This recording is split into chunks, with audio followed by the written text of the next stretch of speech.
Hi there, learners. It's Ann from Learn and Grow, and I'm here today in today's video to talk about sub-irrigation in general. And you've all seen our self-watering containers in our garden that we already use. And we have more than one kind.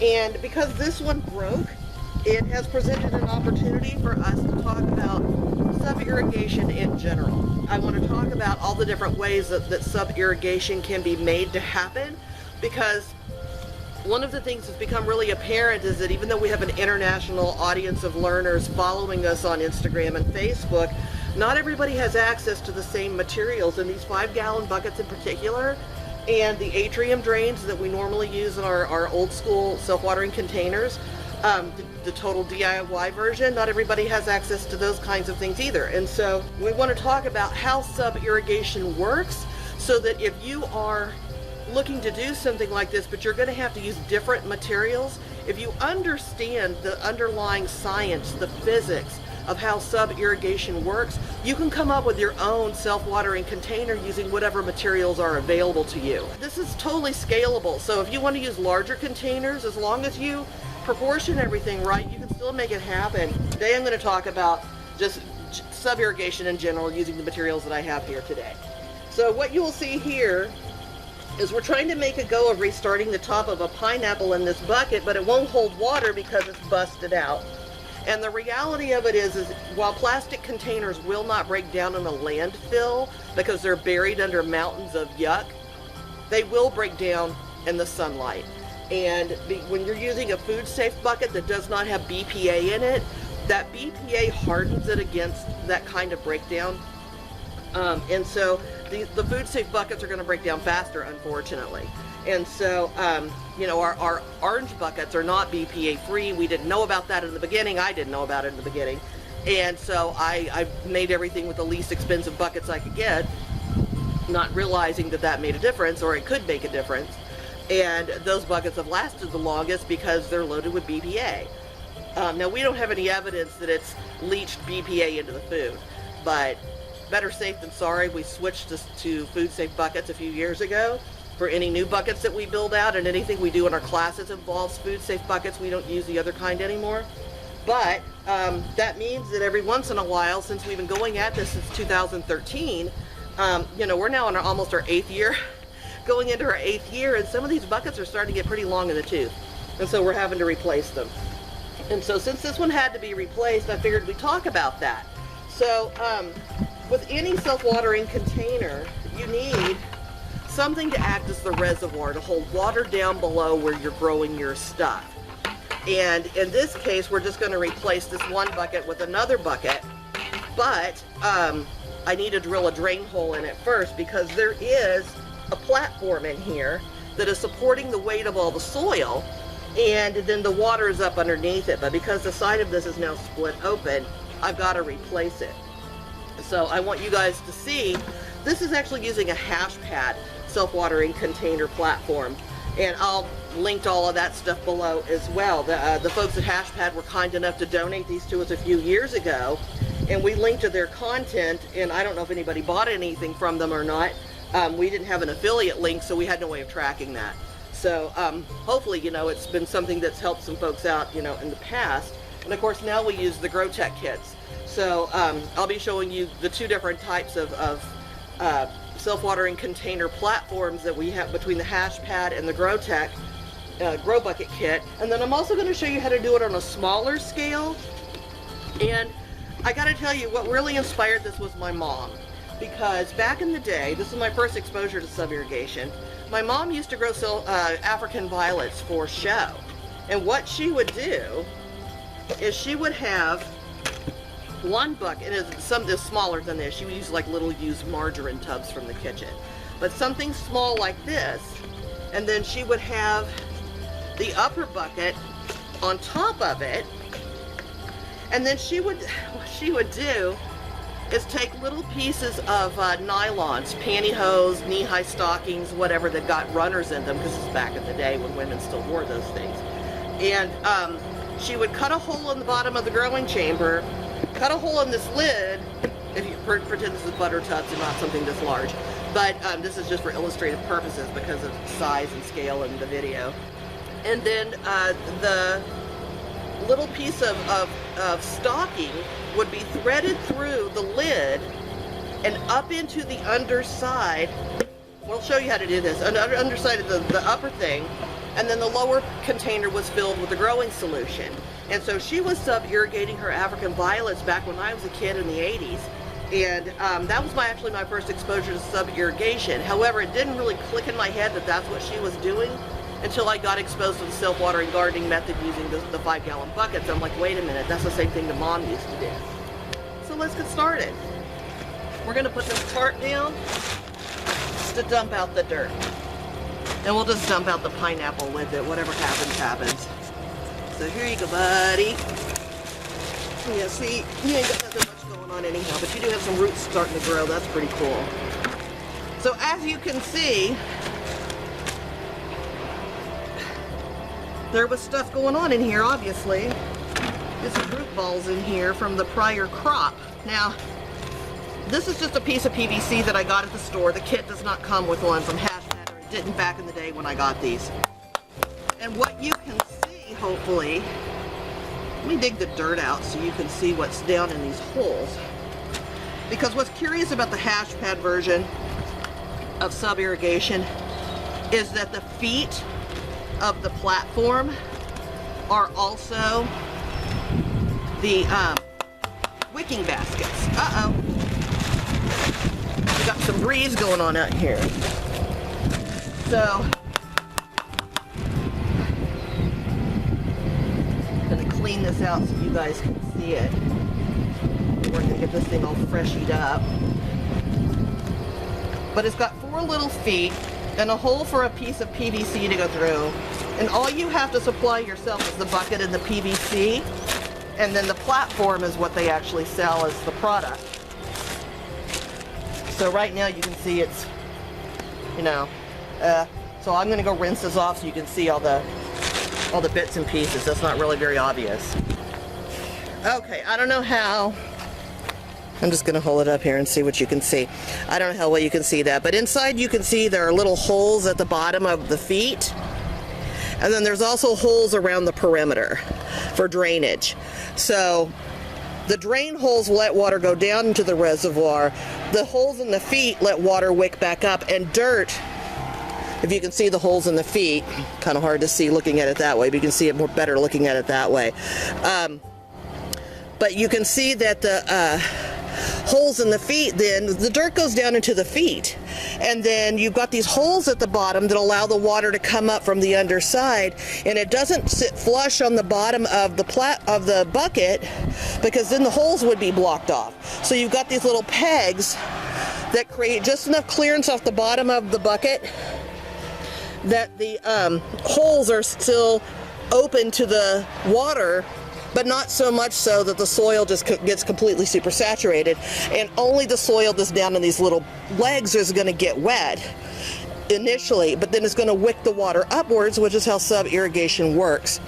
And so, and you can see this has seen some better days because it's been used. So, you know, this is not new, but it's still usable, and there's no reason not to keep using it. It's the bucket that's gone bad, not the rest of it. So we're gonna repurpose this, put it back into a new bucket, and then of course we are gonna have to make a drain hole in the new bucket. Oh, this is all right. So all we need in the bucket for the Hashpad is a drain hole. We don't need to drill or cut holes like we would for a total DIY version at all, other than the one drain hole. And, you know, taking the advice of Isabel, our colleague who has helped us do the universal design videos for the grow bucket and done our Spanish language how-to for the traditional bucket, the total DIY version, she made the observation that if you don't have a drill, you could always use a sharp nail or a screwdriver or something, a Phillips head, to poke the drain hole and the side of the bucket, because the self-watering or the food safe buckets are pretty easy to poke a hole in, but they're kind of brittle. So you want to do it with heat if you're going to do it that way, because you don't want to crack the bucket and have this. I mean, I'm trying to solve that problem. The last one cracked because of use. And so what I'm trying to get a sense of is where I would want that drain hole to be. And Isabel gave me the idea you align it with one of the handles. And for her, because she can't see, she can feel from the handle downward to the drain hole if she needs to check it out. She needs to make sure that it's working properly. And so, you know, having that tactile cue helps for her, but for me too, visually, just knowing that it's automatically going to be below one of the handle places where it connects to the bucket. There's only one or two places it could be if that's the case, on one on either side. And so I'm looking in here, and it looks like you want your drain hole to be like a 1/4 inch below the soil. You want a gap of about a 1/4 inch between the underside of the platform and the top of the water in the reservoir. You don't want to flood all of the soil and drown it. You want to have drainage. You want it to be able to drip back down into the reservoir if it gets too full. So we're going to do that, and it looks like right here is the right place to do it. I've made sort of like an impression, just so I know where to poke.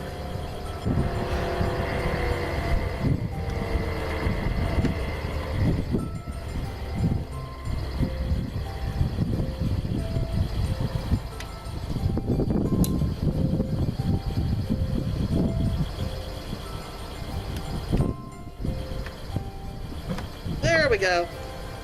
That's another way. You can just shoot the flame directly at the side of the container and then poke the thing through. That was actually a lot faster. The soil that was in here before has gotten a little tired. I mean, it needs to be nourished.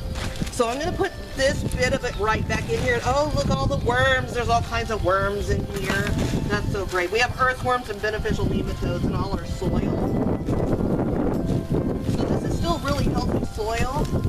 But since I'm over here doing all of this, I'm also going to add some compost to it.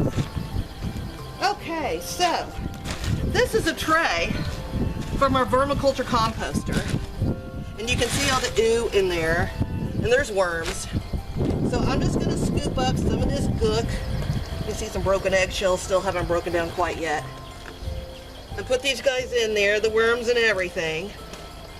And that can go back in.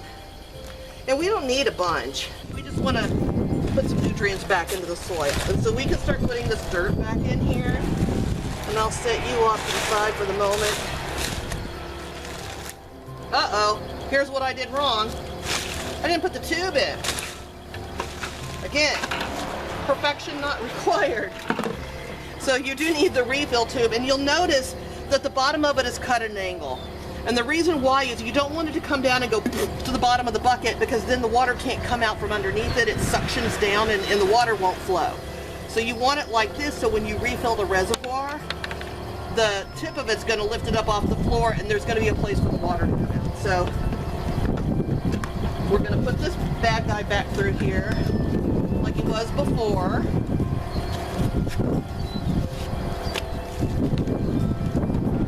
And there we go. And now we've got all the compost intermixed with all the soil, so that's probably a better thing anyhow. And adding that compost added some more content to the container as well. Made it a little bit more full. So I don't need to really add more soil to build it back up, because what can happen is air gets in the soil, it gets all fluffed up when you do things like this, and then as time goes on it settles and it compacts. And so this allows the soil to get aerated again by changing this out like this. And then I can see roots coming out on this, so we're just going to call it a success and stick you back in there, buddy. But now I can put water in you, in your reservoir, and you're going to be all good. So that's the Hashpad version of a self-watering container.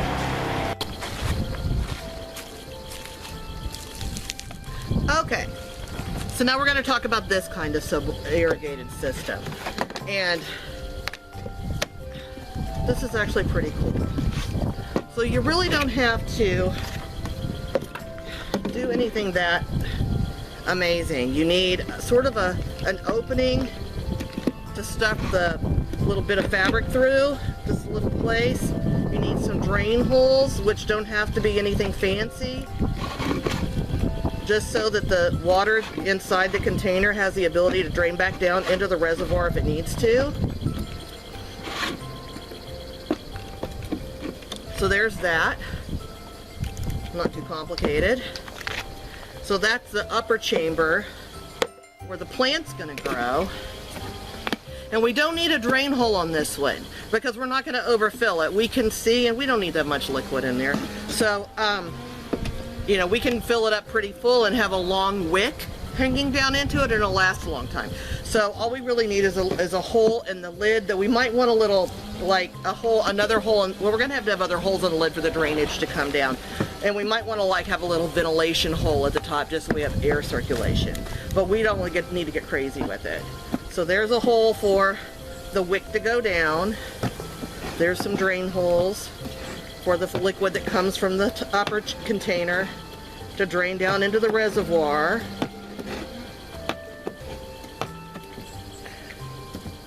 Now, I don't use pantyhose or nylons or anything like that, but at some point in time, in my infinite wisdom, I thought I might need these things to go into on my toes when I put on a pair of high heel shoes. Like, I can't even tell you the last time I put on a pair of high heel shoes, please. So, I certainly don't wear stockings. And so here you've got a piece of nylon that can hang down into the water, which is what the wicking mechanism needs to do. You need something that's going to pull the water up into the upper container.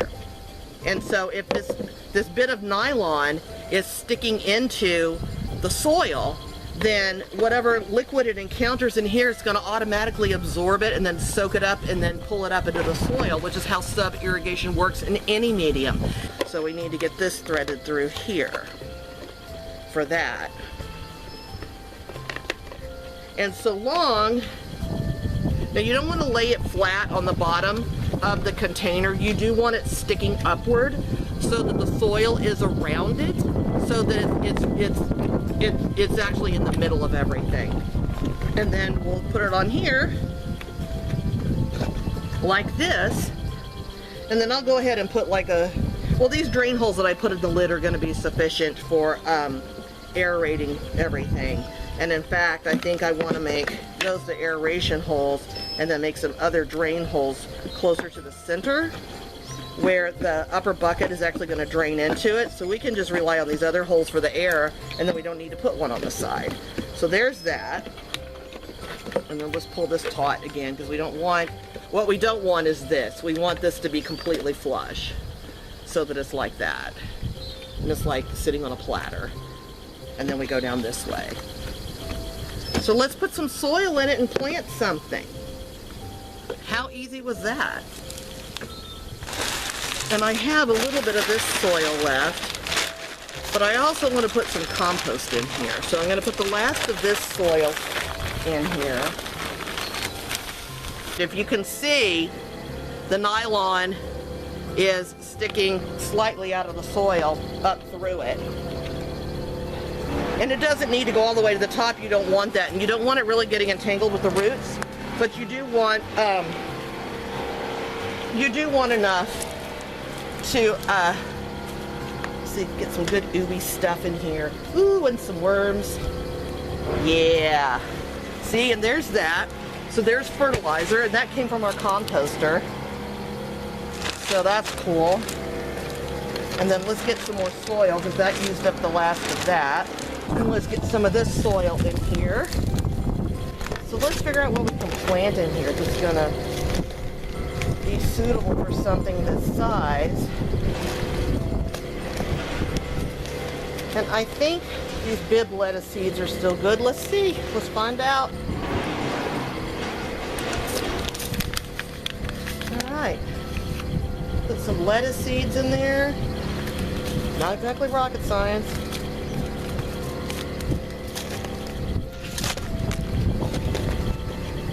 And then I'm going to go fill this reservoir with water and wet it, and I'll be right back to show you what it looks like once it's full.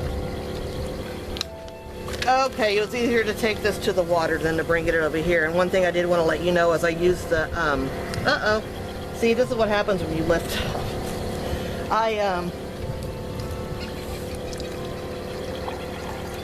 pull that a little bit more. Uh-oh, don't pull it out of the dirt though. Okay.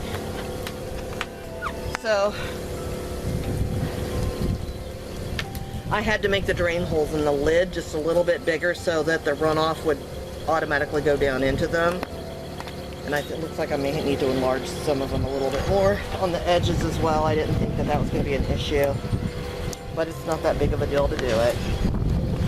Just go into the slot you cut and twist so that it becomes a hole rather than a slit.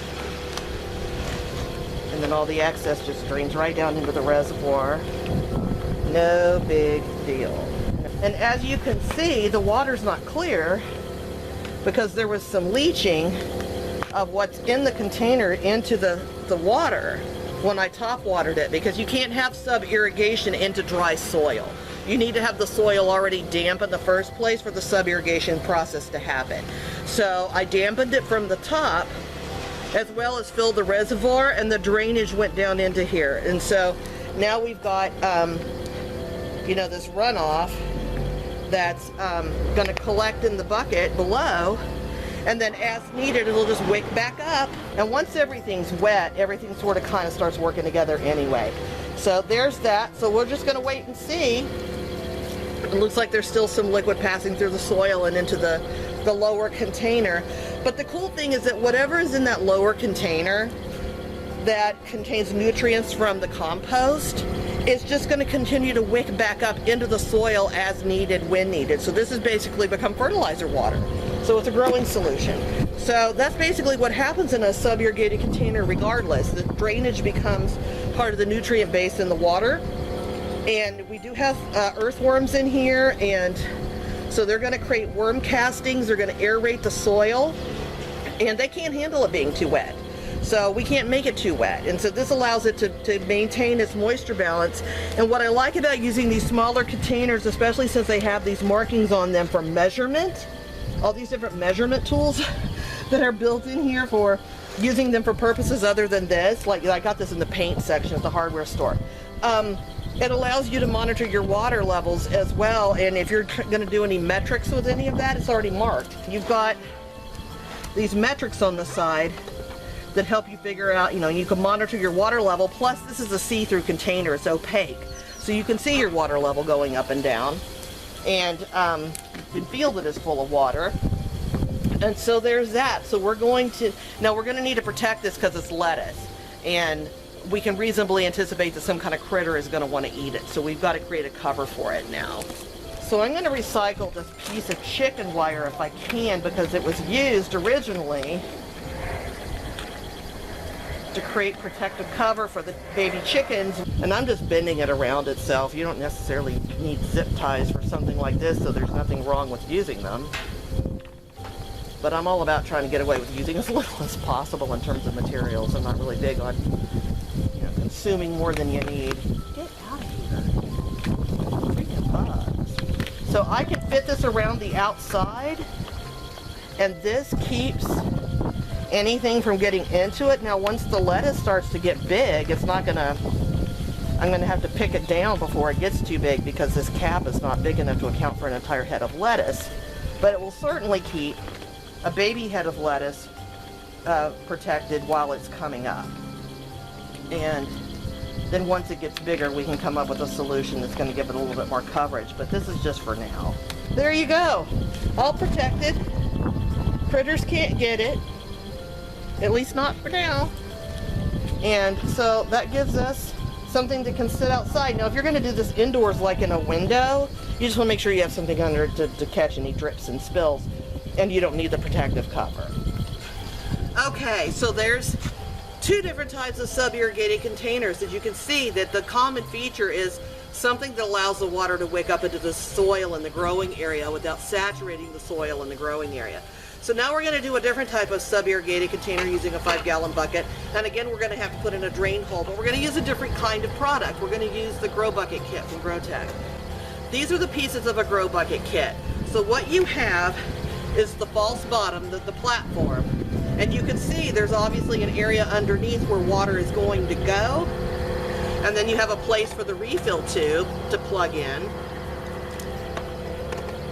Right here.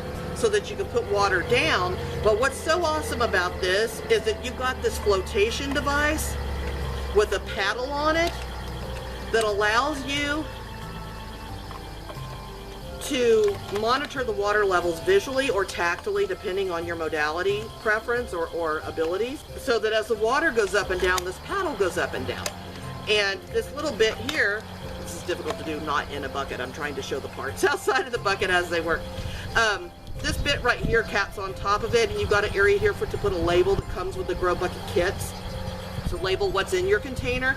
And then if you notice at the top of the refill bit where the paddle comes through this little slot, you've also got this grid pattern here that keeps debris from going down the refill tube, which is much bigger than the PVC that we use in our other containers. And so again, you're going to need a drain hole, but you only need one bucket.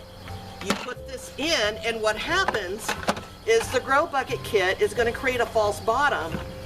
And it does not, and I'll have to get it close to the camera so you can see it. What you can see when you get all up in it is that the bucket is a little bit bigger around than the Grow Bucket kit. And there's a little tab over here that offsets from the side so that it doesn't get flush. And then the part that holds the refill tube also helps offset the side. But underneath, if you look at these edges, how they're ridged like that, what that means is when this is sitting down in the bucket, the ridges are going to allow water to seep out from underneath this platform and into the soil that's come down around the sides in the container, because soil's going to go all around in here. And because of that, it's going to be sticking its toes into the water that's seeping out from underneath this platform, if that makes sense. So hopefully you can see that you've got this platform working in a way that the edges of it are where the soil goes down and touches the water and wicks up. So unlike the Hashpad, where the feet that stand the platform up are also the wicking mechanism, this platform creates wicking around its perimeter. So the only point of all of this is that as long as you have a way for the soil to get wet from below in a reservoir to wick upward into the growing chamber, that is sub-irrigation. How you make it happen is less important than whether you make it happen. And so here we go, putting all of, oh, I gotta put this in here first.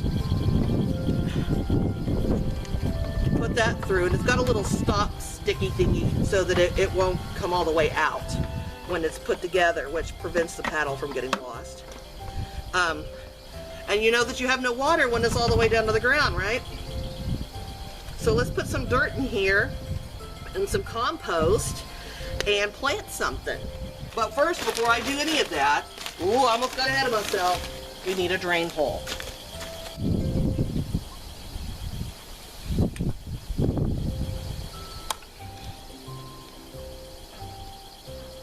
Easy peasy. So there you go. So now all I need to do is put the soil and the compost and the seeds in and put water in it, and it's ready to go. And of course, I already have a critter collar to put on this to protect it, because some of our stuff doesn't need one. And so I have an unused one that we can use. So right now, I'm going to put soil in here. So first thing is you want to make sure you've got your soil around the perimeter going down to where it's going to stick its toes in the water. And then you just keep putting dirt in. Alright, so this is going to put worms into this soil that weren't already there, as well as compost. And we want both. We want the earthworms because they aerate the soil. Oh, that's a bunch of them too. They aerate the soil and they poop in it, and their worm castings become fertilizer. So, you know, one of the good things about us using all of our wastewater here in the garden to water everything is that it puts little bits of food and things washed off the dishes and whatnot. If I'm messing around with a composter and get my hands dirty, I'm washing my hands and that's all going into the wastewater. Then it just becomes nutrients to keep the worms going. Yeah, I know, I'm wiping my hands on my pants. I'll do laundry out here and it'll all be good and it'll all just go back into the garden. So let's figure out what we're going to grow in here. You know, I'm not a big okra fan, But I've got okra seeds, and I keep finding them in here going, man, if I don't use these, they're just going to go bad, and somebody will eat it. And so we're just going to go ahead and do okra. Why not? Okra grows really well in these things. I've grown okra in self-watering containers before. So it's just I'm not really a huge okra fan. But I have it on good authority is because I've never had it cooked properly. And if you don't do it right, it gets slimy. And I'm tagging you, my friend, at Depend on Planet Earth, because I know that you've gone through an okra discovery moment of your own. So I'm planting some okra in here. I expect your support. So, alright, so I put some okra in here. Let's see who sprouts with all of this wonderful stuff. And then, unlike the other containers, because I want you to be able to see this thing when the paddle goes up and how that all works, put the seeds back away. I'm going to bring the hose over here. We have some very curious chickens about all of this. Alright, so, let's open you back up again. So here I'm just going to put water in through the tube. And it's going to take a bit to fill because it's empty. But what I want you to watch is watch for the paddle to go up as well as for the water to come out of the drain hole. So you'll see the relationship between the drain hole and the paddle and keep maintaining the water level. And again, we want to top water it as well. I mean, this soil is not entirely bone dry, but we want to have some moisture still seeping downward. So the water trying to wick upward, they'll meet each other. And then all the soil is saturated through, and the sub-irrigation process is that much easier.